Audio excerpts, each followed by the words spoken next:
Hello, I'm Jessie, and welcome back to the Happiness Hippie podcast. There are moments when the ideas we rely on seem perfectly adequate because life has not yet pushed them very hard.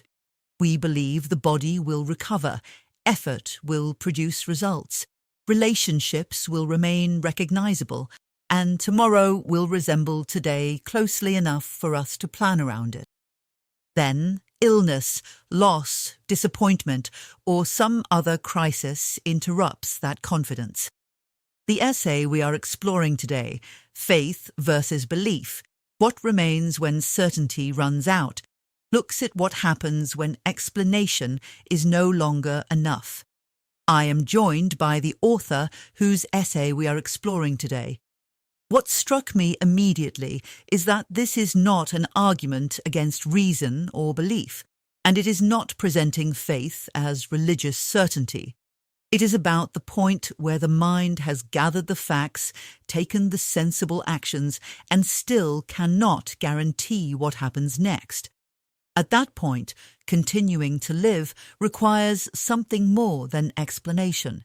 It requires trust without proof of the outcome. It is good to be here, Jessie. That is the central distinction. Belief helps us understand life through ideas, evidence, experience, and interpretation. It gives the world structure. Faith becomes necessary when that structure reaches its limit and we still have to continue. For much of ordinary life, belief serves as well. We believe effort matters because we have seen effort produce results. We believe the body can heal because it has recovered before. We believe relationships can survive difficulty because we have experienced repair. These beliefs are not foolish. They help us make decisions and move through the world with some sense of order. The problem begins when the mind starts asking belief for guarantees that belief cannot provide. A crisis seems to expose that difference very quickly. We may know intellectually that uncertainty exists, but knowing that uncertainty is part of life is entirely different from having to live inside it while something important remains unresolved. The essay makes that point through your experience with tick-bite fever. At first, there was a diagnosis, medication, and a familiar expectation that treatment would lead to recovery. Then the illness became more severe than you had expected, and the mind began changing its questions. Yes, at first the situation still belonged to a manageable story. I had symptoms, I had received a diagnosis, and I had been given medicine.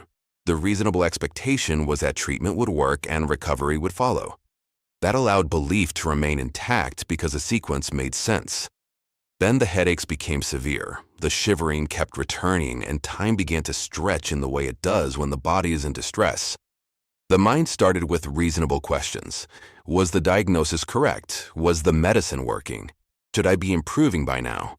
But fear changed the tone. Eventually, the doubt moved closer to the center, and I began questioning whether my body still knew how to heal. That was the more frightening thought, because the body is usually the ground we stand on without noticing.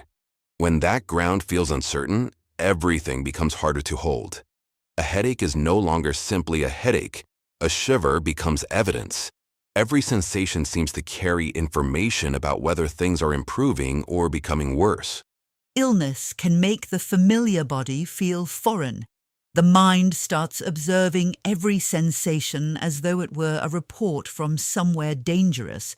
It keeps looking for reassurance, but because recovery is not always visible, the search for certainty can become another source of distress. You write that healing may already be happening before comfort returns.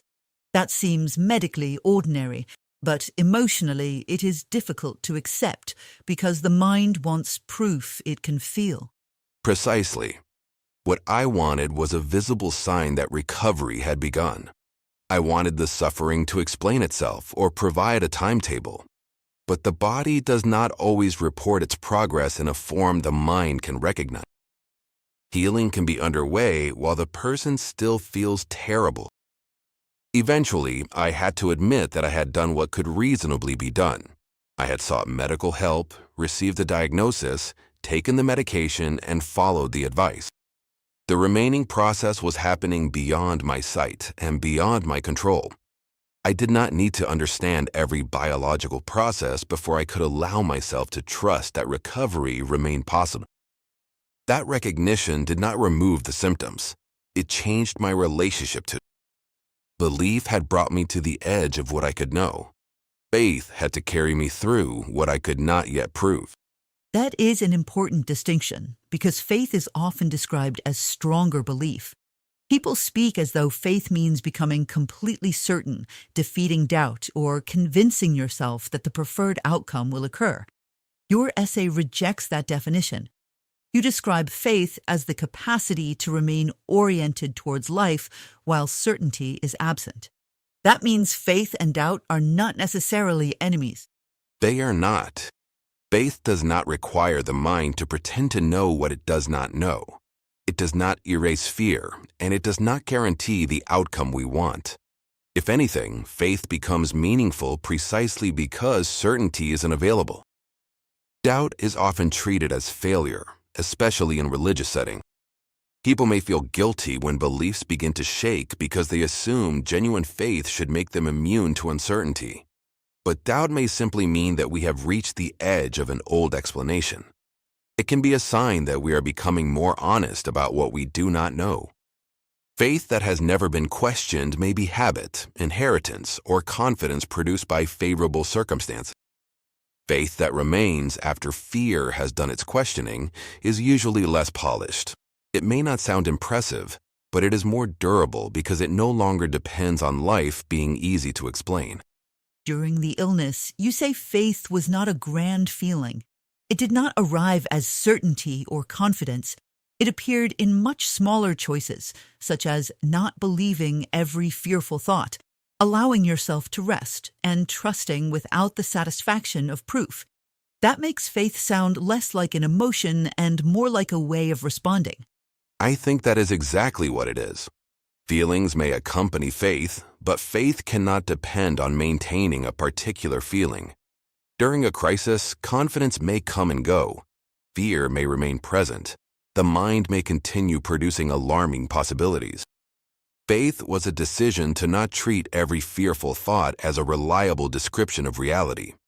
It was accepting that uncertainty existed without allowing uncertainty to become the whole story. It was resting while I still wanted answers. Nothing dramatic happened in those moments, but something important changed. I stopped demanding that every fear be answered before I could allow the body to do its work. The religious association with faith is obviously strong, and the essay respects that. Religious traditions have carried the language of faith for centuries, and for many people, faith is inseparable from trust in God, prayer, scripture, and worship. At the same time, you argue that religion does not own faith. A person can live with deep trust without using religious language at all. Yes, faith can take different forms. For one person, it may be trust in God. For another, it may be trust that life still contains meaning beyond present suffering.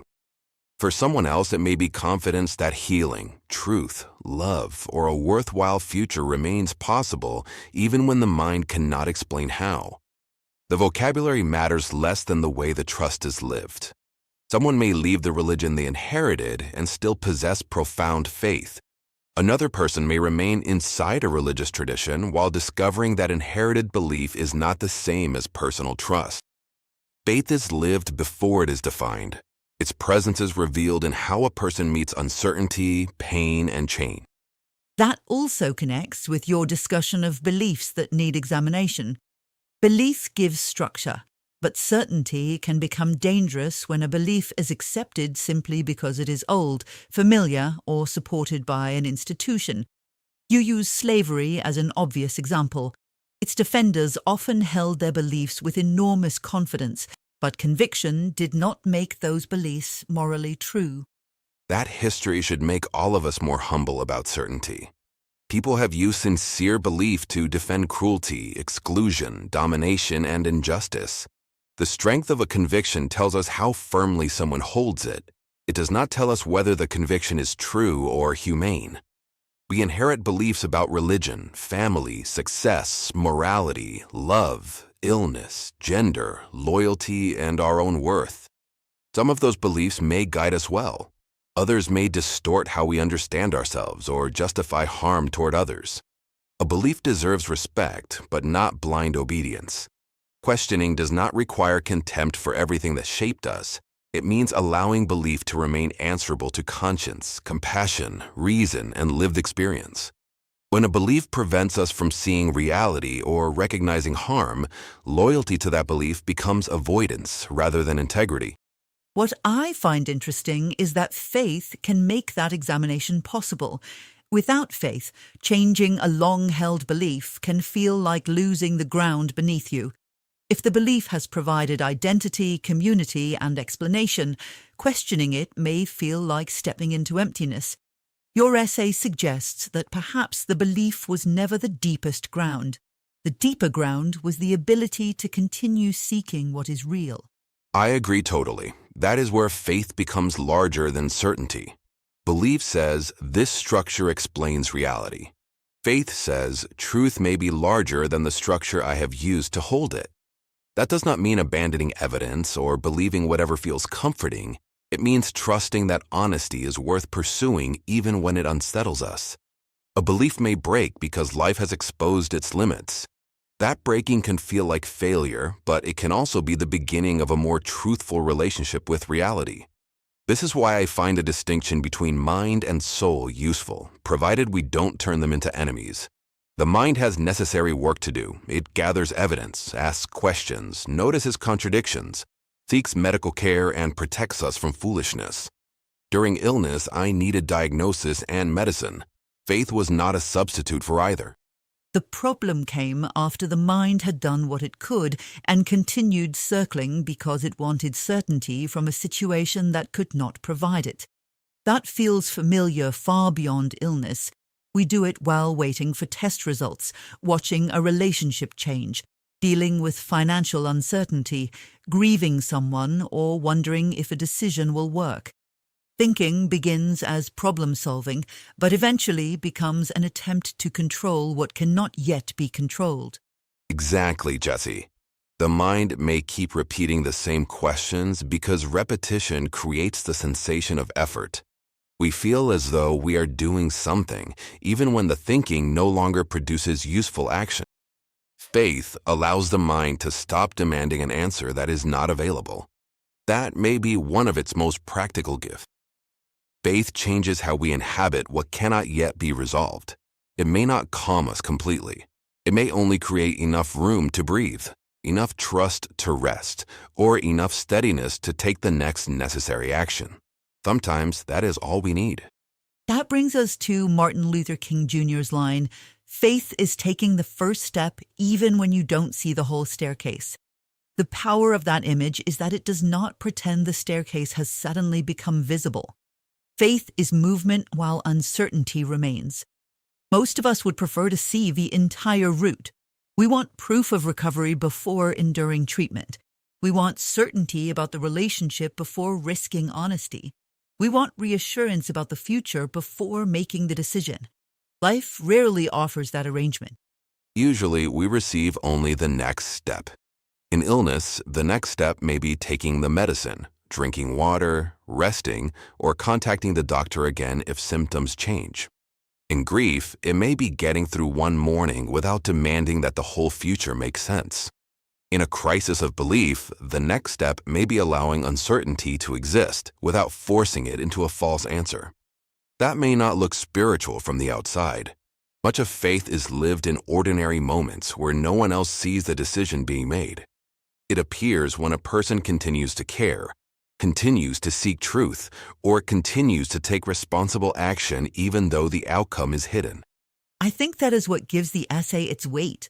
It does not romanticize uncertainty, and it does not promise that faith will produce the result we want. It says the mind eventually reaches a boundary. It can organize, analyze, and explain much of life, but it cannot completely control life. Recognizing that boundary is not an argument for abandoning reason. It is an invitation to stop asking reason to do work it cannot do. Precisely. Faith does not compete with reason. It begins after reason has done its honest work and reached the limit of available knowledge. It keeps us from becoming spiritually homeless when belief no longer provides enough shelter. Belief helps us live in the world we understand. Faith helps us cross the part we do not. That crossing may begin in fear, pain, or the private recognition that the mind has no more answers to offer. But running out of certainty is not the same as running out of strength. It may be the moment we discover another kind of strength, one that depends less on explanation and more on trust. Perhaps that is the clearest way to understand what remains when certainty runs out. Faith is not pretending the staircase is visible. It is not denying fear or forcing confidence. It is the willingness to take the next responsible step while accepting that the outcome is not yet ours to know. If today's conversation resonated and you want more perspective on emotional clarity or meaningful living, begin at the Our Approach page at happinesshippie.com. And please remember to subscribe to our YouTube channel. Thank you for being part of this community. We will talk again soon.